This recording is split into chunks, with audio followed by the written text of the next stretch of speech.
இங்க பாரு, வாய்க்கு வந்தபடி பேசுறத முதல்ல நிறுத்து. ரேவதி எதுக்கு ஆளுங்கட்சி ஆபீஸுக்கு போறா? யாரு? நாங்க வாய்க்கு வந்தபடி பேசுறோமா? அவ அந்த மாவட்ட செயலாளர்கிட்ட பேசிட்டு இருந்ததை நாங்க கண்ணால பார்த்தோம்னு சொல்றோம். என்ன பேசுறீங்க நீங்க? ஆமாண்ணே, அண்ணி சொல்றது உண்மைதான், நாங்க பார்த்தோம். சரி, நீங்க பார்த்ததாவே இருக்கட்டும். அவ ஆளுங்கட்சி ஆபீஸுக்கு போக வேண்டிய அவசியம் என்ன? சக்தியை எதிர்த்து நிக்கிறது அவளோட அண்ணன் ஆறுச்சாமி. ஆறுச்சாமியோட சேர்ந்து சக்தியை தோக்கடிக்க சதி பண்றான்னு சொன்னாலாவது நம்பும்படியா இருக்கும். அவ சம்பந்தம் இல்லாம எதுக்கு ஆளுங்கட்சி ஆபீஸுக்கு போகணும்? அவ அங்க போனா, அத நாங்க பார்த்தோம். அதுல எந்த சந்தேகமும் இல்ல. ஏன் போனா என்னங்கறத நீங்க விசாரிங்க. சக்தி, நீ என்னப்பா நினைக்கிற? ஐயா, ரேவதி அங்கெல்லாம் போறதுக்கு வாய்ப்பே இல்லைங்கய்யா. அப்போ நாங்க போய் சொல்றோமா சக்தி? அத நான் அப்படி சொல்ல வரலங்க. ஆனா ரேவதி அங்க போயிருப்பான்றதுல எனக்கு நம்பிக்கை இல்லைங்க. நீ ரொம்ப மாறிட்ட சக்தி. உன்கிட்ட எதையோ பேசி அவ மயக்கி வச்சிருக்கா. அவ உன்கிட்ட பாசமா பேசுறதையும் பழகுறதையும் பார்த்து அவ உன்னோட சேர்ந்து வாழ்ந்துருவான்னு நம்பிராத. அதெல்லாம் நடிப்புன்னு உனக்கு ஒரு நாள் புரியும். அப்ப உன் கூட இருக்க மாட்டா. அந்த தினேஷ கல்யாணம் பண்ணிட்டு போயிட்டே இருப்பா. அங்க எங்க ஆரம்பிச்சு எங்க வர்ற? இப்ப பிரச்சனை இது இல்ல. நீங்க ரேவதியை கட்சி ஆபீஸ்ல பார்த்தோன்னு சொன்னீங்கல்ல, உண்மையா இல்லையான்னு நான் விசாரிக்கிறேன். அது வரைக்கும் வேற எதை பத்தியும் யாரும் பேசக்கூடாது.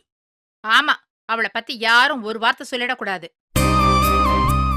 அவளால மொத்த குடும்பமும் தலை குடிஞ்சு நிக்கிறப்பதான் உங்களுக்கு தெரியும். அது வரைக்கும் அவளை தலையில தூக்கி வச்சுக்கிட்டு நல்லா ஆடுங்க. என் பிள்ளைக்கு எந்த அவமானமும் வந்துடக்கூடாதுன்னு பெத்த மனசு பதறுது. உங்களுக்கு அவதான் பெருசா போயிட்டா இல்ல? இத பாரு விஜி, சக்தி மேல உனக்கு எவ்வளவு அக்கறை இருக்கோ அதே அளவு அக்கறை ரேவதிக்கும் இப்ப சக்தி மேல இருக்கு. சக்தி ஜெயிக்கணும்னு அவ நிறைய மெனக்கிடுறா. கிழிச்சா நீங்க இப்படி நம்பிக்கிட்டே இருங்க. அவ உங்க முதுகுல குத்திட்டு போயிட்டே இருக்க போறா. அம்மா, நான் இப்படி பேசுறேன்னு தப்பா எடுத்துக்காதீங்க. ரேவதி அங்க போயிருக்க மாட்டான்னு நான் நம்புறேன். ஏண்டா, இதை பத்தி நான் ஏற்கனவே அவட்ட பேசியிருக்கேம்மா. ஐயா, இந்த எலெக்ஷன்ல நான் நிக்க போறேன்னு தெரிஞ்சதும் ஆளுங்கட்சி சார்பா மாவட்ட செயலாளர் என்கிட்ட பேசினாரு. ஜெயிக்க போறது என்னமோ நாங்களோ இல்லை எதிர்கட்சி சார்பா நிற்கிற ஆரிச்சாமி தான். நீங்க சுயேட்சையா நின்று ஓட்ட பிரிக்க வேணாம், பேசாம வாபஸ் வாங்கிருங்கன்னு சொன்னாங்க. அது இல்லாம வேற விதமா ஒரு சில விஷயங்களை பண்ணி என்னை வாபஸ் வாங்க வைக்க ட்ரை பண்ணாங்க. நான் முடியாதுன்னு சொல்லிட்டேயா. இது ரேவதிக்கும் தெரியும். யாராவது உங்ககிட்ட இதை பத்தி பேசினா வாபஸ் வாங்க முடியாது, முடிஞ்சதை பாருண்டு அவங்ககிட்ட சொல்லுன்னு சொல்ல சொன்னதே ரேவதி அங்கயா.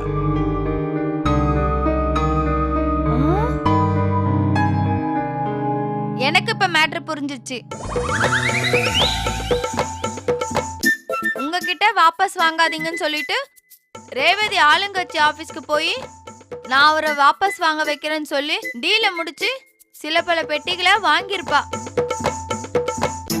இவளுக்கு புரியுது, உங்களுக்கு புரியல. நீங்கெல்லாம் எப்படிதான் கலெக்டரா இருந்தீங்களோ. ஆமா, இவ பெரிய சிபிஐ அதிகாரி, இவளுக்கு எல்லாம் புரிஞ்சிடும். இத பாருங்க, ரேவதி போக வாய்ப்பில்லைன்னு சக்தியே சொல்லிட்டான். இதை பத்தி இதுக்கு மேல நீங்க எது பேசியும் ஒன்னும் ஆக போறதில்லை. அதனால பிரச்சனை இதோட விட்டுருங்க.